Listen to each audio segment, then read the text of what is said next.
Hello, my name is Stephen Mitchell. I'm excited to be in this course, AEP 855, Module 1. Just a little bit about myself here. I am from Kansas City, Kansas. Live in Olathe, Kansas. Married now for 8 years and have two beautiful daughters, Lily and Megan. Lily is 6, and she's in first grade right now, and Megan is 4. She's in preschool. Currently, I'm student teaching in a fourth grade classroom in the Olathe School District.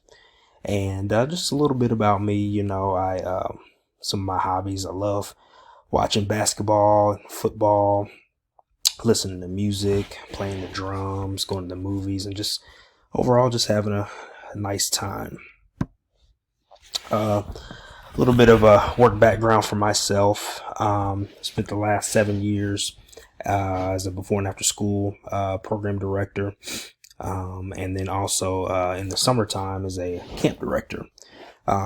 7 years of experience with that.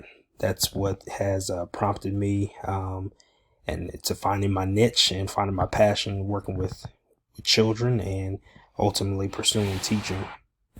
As I previously indicated, currently student teaching in a fourth grade classroom in the Olathe School District. Obviously, due to pandemic, we had to delay the school year to start on September the 8th. First 3 weeks were hybrid learning, where we had half of our students come 2 days of the week. Other half of the students came another 2 days of the week, and with one day being a remote learning day. There's also already a certain amount of students who are remote learners within the district, small percentage, at each school, actually including my first grade daughter who's doing remote learning. Did that for the 3 weeks for hybrid, and now the school district for the past 3 weeks since September 28th has moved from hybrid to all in-person learning. So we have pretty much the majority of the maximum amount of students within our school. So all the ones who are doing the hybrid learning are now back in person. And then obviously the remote learners are still remote, and they can make different decisions moving forward after that at the start of the second semester. So we get into the meat and potatoes of this. Mindsets, dispositions, practices of highly effective school leaders. Mindsets. So we talk about mindset as a leader's set of assumptions, methods, or notations that the person has and may shape many of their beliefs or actions. So one key mindset is that all students can learn. We know that all students, regardless of their ability, where they've come from, that they can learn, that students can learn and do rigorous work. Another mindset, teacher collaboration over isolation. With that, I think it's very important that with school leaders, not allow the teachers to work just by themselves in isolation. The best person in the room when you have a group is the actual room itself. So it's best to collaborate and work with others, draw minds together. So investing in teamwork and collaboration is going to move the school farther, and it's going to move it faster as well. Third mindset, happiness and optimism. Teachers can cultivate the mindset that's been proven to fuel success and fulfillment. And happiness and optimism just are they're precursors to success, but not just the result. So just because you're gonna have great results doesn't mean it came from just being happy. It can be a cause of it, but certainly an important piece. Dispositions. So disposition, prevailing tendency or mood. And one thing about it that I like to remember, dispositions are deep within our DNA. They help us become more successful, and other dispositions can have a negative impact. So the five main dispositions: confidence, risk taker and decisive, sense of humor, empathetically assertive, learner. One thing about it here, the ones that I mostly identify is as far as being confident. When I know I'm doing something and confident in my ability, I'm gonna hold my head up high and strong, and even walk confidently. The one I identify probably even more than that, I would say, would be sense of humor. I love to laugh, love to joke, and I think when there's times when there's stressful times, when there's times of chaos, it's important, to have remain cool, calm, and collected, and also just find the humor in certain things. It'll take a lot more energy to be mad and upset than it is to have a happy approach or a sense of humor behind things. Also, another key part of the dispositions learner. We have to be a constant learner. No matter how high we get up as far as teacher, principal, moving up the ladder, we always have to be a constant learner, making sure that, that never stops and really building upon that. Practices.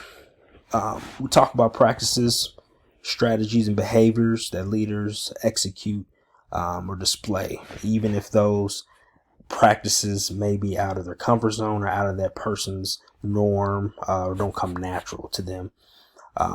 First key practice is focus and prioritizing. The main thing is that there are goals and objectives for each school, and that the school leader prioritizes those goals and objectives to be for the benefit of the school. Examining data, feedback and data. School leaders take times to sit in meetings with teachers, put systems in place to monitor student learning, solicit feedback from parents, students, and teachers. And it's not just the fact that, there's no data to collect. The fact that remains is that we need to be able to collect the right data in order to have the best impact, and basically give our school a greater edge on getting better. Third practice, emotional intelligence. Every interaction is a moment that matters for the leader and for that person. So we have to make sure we show the people with dignity and respect, make them feel safe and valued on every single conversation that you're having with the student, that you're having with a teacher or a parent or even someone within the community. The 8 principles of ethical leadership within education. Personal courage. We have to make sure that we have the courage and to be able to remain confident and stand up for what's right for our teachers, for our students. Public interest ahead of self. We have to make sure we're putting the needs of our students, our school, and what's best for that ahead of our own personal gain. Self-control, self-discipline, and integrity. One of the things I always teach students is integrity is doing the right thing at all times, even when nobody's looking. So we have to make sure as a leader that we exhibit the control and discipline that we need to. Task and employee centeredness, making sure our teachers and students are at the center of these things. Recognizing talent, looking out for our teachers, knowing when they've done something, recognizing them for their efforts, utilizing and putting that talent in place to the betterment of the school and for the students. Requiring high ethics from everyone. That is a key thing we have to remember, making sure that everybody's following ethical practices that need to. Sensitivity and understanding, having that level of empathy and understanding for all of our people within our building. Inclusiveness, having that everybody being able to be included and feeling wanted and belonged within the school. A couple, things that, when I look upon these to personally and professionally to critique, sometimes there's times, you might be pessimistic about certain students or not thinking that they can do certain things, or even within my mindset of, thinking that if I'm good at my job, the students are going to learn at high levels. That may not always be the case. A lot of times, you make that impact by building a relationship with the student, and by making them feel valued, making them feel good. And that sometimes that can even take you more than just somebody who's just doing good at their job. Another thing I have to work on is, being indecisive, just fearful of making the wrong decision. Nobody likes change, things like that. I know it's harder for me to adapt to change. Something obviously, as I grow personally, professionally, to work on, and also remaining focused on the task at hand. Courage to stand up for what's right, what I believe in, making sure, high ethical standards are in there for everybody, and sensitivity for all stakeholders and everybody that belongs to the building. Educational success and well-being of all. There are several common mindsets, dispositions, and practices of highly effective school leaders leading high-performing schools. When school leaders follow the eight principles of ethical leadership, they are likely to gain higher success within the school environment. Motivating teachers and students, promoting unity and collaboration, inclusion for the entire school. With the standard, as follows: the NELP Standard 2, Ethics and Professional Norms, component 2.1. And I just reflected on some of these as far as like the standard correlation, how this standard highlighted the educational success and well-being of students that reflect a quality school leader. Relevant. This assignment helped me identify current qualities that I possess to become an effective leader, and the practices to implement as a future leader, and that would also dispositions that I will need to refine and also develop. Reflection: as a future school leader, need to adopt all the necessary mindsets, dispositions, and practices to become a highly effective school leader of a high-performing school. Here are my references for this, and I thank you for your time. Thanks.